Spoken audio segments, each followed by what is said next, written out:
Ladies and gentlemen, welcome back to Let's Dev. Today we're continuing to work on our own 2D version of Minecraft. Now last time we accepted the improbability of our top-down demake concept, and instead we tried to salvage the endeavor by converting it into a 2D side-scroller. We managed to build something with potential, and given the concept has been done before, it was obvious things could be expanded. So I left it up to you folks to decide if we continue, and I think the existence of this video makes things pretty clear. So today we're continuing to work on our side-scroller, and we're starting off with the tougher stuff. We'll be focusing primarily on creating a world generation system. This includes pattern-based spawns like trees and mountains.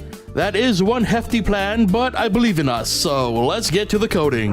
Now, between videos, I added a few tiles for our future generation code to spawn. They include wood, leaves, cobble, and stone. Now, before I even got to spawning our world tiles, I wanted to get specific structured spawns figured out. So I started with trees. A tree consists of vertically stacked wood and often a 2-block high pyramid of leaves. I figured most of this could be done with loops. However, as I started writing the code, I realized having to remember image indexes for each of our tiles was gonna be a hassle. But thankfully enums are a thing and thus made our construction of our tree that much easier. So using a mixture of loops, a little bit of math, and those useful enums, I was able to construct a basic Minecraft tree. And by making the height variable random, I could easily vary our tree sizes. Now, I know trees get more complicated, but this was a solid start, so I moved on to something bigger.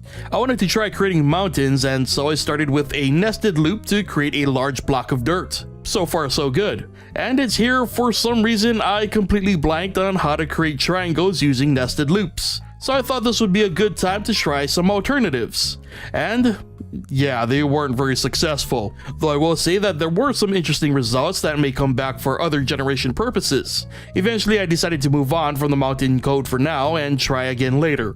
So now it's time to actually generate our world, all from this one singular object. First, I decided our grass level should start in the middle of our room's height. That way we can make this a little more dynamic in case we wanted to increase our room size. I set the grass level's height to 4 and used a nested loop to spawn grass tiles the entire width of our room. I then had a stone level generated below the grass level. It took some trial and error with the math to get working right, but there we had it, the start of our world generation. And to spice things up a bit, I had some random trees spawned in on the grass level, which brought us even closer to that good old Minecraft feeling.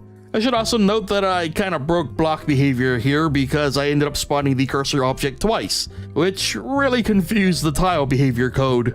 Anyway, with all that done, I finally remembered how to create triangles with loops, so I returned to the mountain generation code. Adding the necessary math, I then mirrored the code to have a symmetrical mass spawn at random widths and heights. The results were a very promising start to mountain generation, and the great news is that we can tweak this and the rest of our generation code that we did today in the future to make things even better. But I was sadly out of time for this session, which brings us to the end of today's episode of Let's Dev. So remember that if you liked this video or enjoy Let's Dev in general, be sure to hit that like button. If you aren't already subscribed, be sure to hit that subscribe button and be sure to turn on notifications so you never miss a new episode. And as always, be sure to leave your thoughts on our progress in the comment section below. Thank you so much for watching, and I'll see you guys next time.